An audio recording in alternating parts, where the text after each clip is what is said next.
رمضان کا چاند نکلا تھا اور شہر کی گلیاں روشن تھی، لیکن ایک گھر میں اندھیرا تھا اور ایک دل میں بھی اندھیرا تھا۔ اس گھر میں رہتا تھا حسن، جو گناہوں میں ڈوبا ہوا تھا، جس نے سوچا بھی نہیں تھا کہ رمضان اس کی زندگی بدل دے گا۔ حسن 27 سال کا تھا اور لاہور کے ایک محلے میں رہتا تھا۔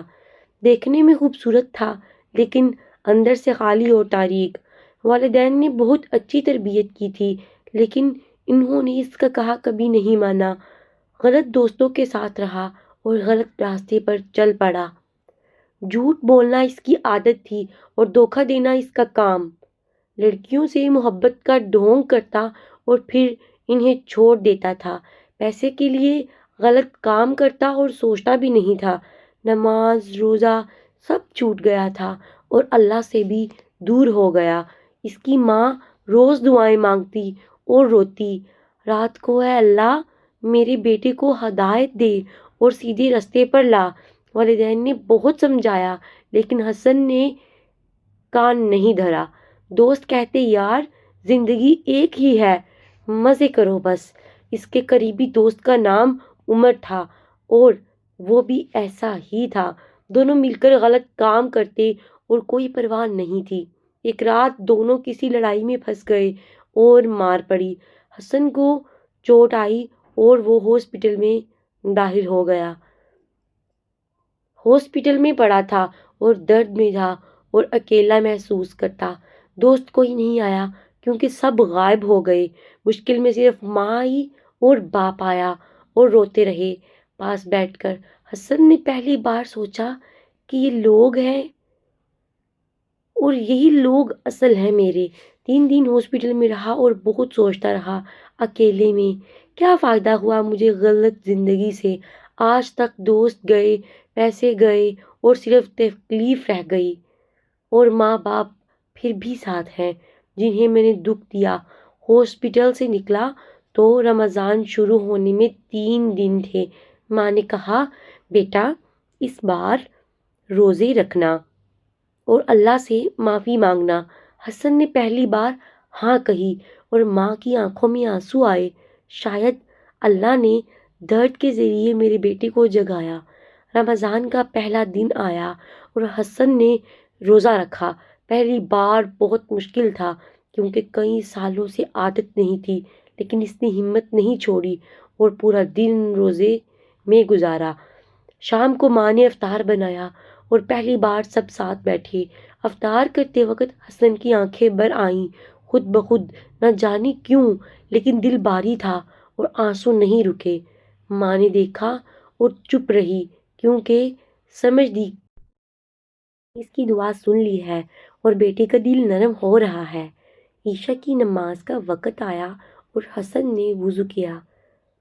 کئی سالوں بعد پہلی بار جائے نماز پر کھڑا ہوا۔ جب سجدے میں گیا تو نہیں اٹھ سکا۔ بہت دیر تک اے اللہ میں نے بہت گناہ کیے اور میں معافی مانگتا ہوں۔ آنسو نے جائے نماز بھگو دی اور وہ روتا رہا اور معافی مانگتا رہا۔ کتنے سال ضائع کر دیے میں نے غلط کاموں میں، غلط راستے پر چل کر، ماں باپ کو دکھ دیا اور اللہ کو بھی بھلا دیا۔ اے اللہ اب بھی دیر نہیں ہوئی، تو معاف کر دے مجھے۔ اگلے دن اس نے فجر کی نماز پڑھی اور نیا لگا سب کچھ، جیسے پہلی بار سورج نکلا ہو اور پہلی بار روشنی ہو۔ والد نے دیکھا اور کندھے پر ہاتھ رکھا بغیر کچھ کہے۔ اس لمس میں سب کچھ تھا جو بیٹے کو چاہیے تھا۔ 5 دن گزرے اور حسن نے مسجد میں تراویح پڑھنا شروع کی۔ محلے کے لوگ حیران تھے، یہ لڑکا کیسے بدل گیا؟ لیکن حسن کو پرواہ نہیں تھی کہ لوگ کیا کہتے ہیں۔ اسے صرف اللہ سے ملنا تھا اور معافی مانگنی تھی۔ 10 دن گزرے اور حسن نے اپنے پرانے دوستوں کو فون نہیں کیا۔ عمر نے ایک دن فون کیا اور کہا یار کہاں ہو، آ جاؤ کہیں چلتے ہیں۔ حسن نے کہا نہیں یار میں اب اس راستے پر نہیں ہوں۔ عمر نے ہنسا، لیکن حسن نے فون بند کر دیا اور دعا مانگی۔ 15 دن گزرے اور ایک دن مسجد میں ایک بزرگ سے ملا۔ وہ بزرگ مسجد کے امام تھے اور بہت علم والے تھے۔ انہوں نے حسن کو دیکھا اور قریب بلایا اور پوچھا، بیٹا کیا ہوا؟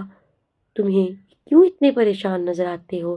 حسن نے سب کچھ بتا دیا، اپنی پوری کہانی ان کو۔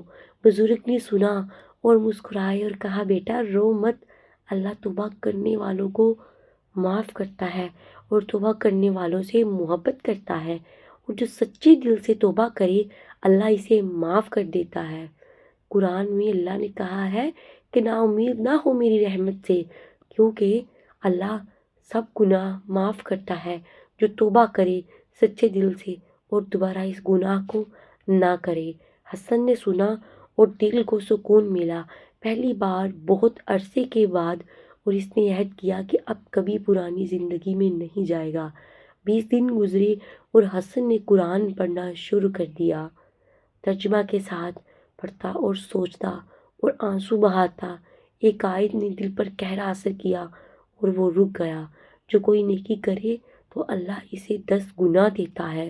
اس نے سوچا کہ اتنا کریم ہے اللہ، اور میں اس سے دور رہا، میں نے اپنا وقت اور زندگی غلط کاموں میں ضائع کی، اب باقی زندگی اللہ کی خوشنودی کے لیے گزاروں گا اور جتنا ہو سکے دوسروں کی مدد کروں گا۔ 25 دن گزرے اور اب آخری عشرہ آ گیا تھا۔ حسن نے اعتکاف کیا اور پوری رات عبادت کرتا رہا، تہجد میں اٹھتا اور سجدوں میں گھنٹوں رہتا اور روتا، اے اللہ میری ماں کی دعاؤں کا شکر ادا کرتا ہوں، اس نے مجھے چھوڑا نہیں اور تو نے بھی نہیں چھوڑا۔ میں بھاگتا رہا اور میرا انتظار کرتا رہا، آج آیا ہوں اور امید ہے اللہ آپ مجھے معاف کر دیں گے، آپ نے مجھے معاف کر دیا ہوگا، آگے کی زندگی تیری مرضی کے مطابق گزاروں گا۔ 27 رمضان کی رات تھی اور حسن عبادت میں تھا۔ اچانک دل کو سکون ملا جو پہلے اس کو کبھی نہیں ملا تھا، جیسے کوئی بوجھ اتر گیا ہو اور دل ہلکا ہو گیا۔ آنسو آئے لیکن خوشی کے آنسو تھے، غم کے نہیں۔ اس نے سمجھا کہ اللہ نے معاف کر دیا اور قبول کر لیا، اور اس نے لمبا سجدہ کیا اور شکر ادا کیا، اے اللہ تیرا کرم ہے، بہت بڑا کرم ہے اور میں چھوٹا ہوں، تو نے مجھ جیسے گناہ گار کو بھی قبول کر لیا۔ عید کی صبح آئی اور حسن نے پہلی بار سالوں بعد عید کی نماز ادا کی اور آنکھوں میں آنسو تھے۔ والد نے گلے لگایا اور کہا، بیٹا آج عید ہے، سچ میں عید ہے۔ ماں نے سر پر ہاتھ رکھا اور بس یہی کافی تھا۔ توبہ کی کوئی آخری تاریخ نہیں ہوتی، اللہ ہر اس دل کا انتظار کرتا ہے جو واپس آنا چاہے۔ رمضان وہ موقع ہے جب اللہ کی رحمت سب سے زیادہ قریب ہوتی ہے اور سچے دل سے پلتے ہیں، اللہ اسے کبھی نہیں چھوڑتا۔ اگر آپ رمضان کے روزے رکھتے ہیں اور آپ کو اللہ نے توفیق دی ہے تو اس رمضان میں سچے دل سے توبہ کریں اور اللہ سے اپنے گناہوں کی معافی مانگیں۔ اللہ آپ کی دعائیں قبول کرے، اللہ ہم سب کی مغفرت فرمائے، آمین۔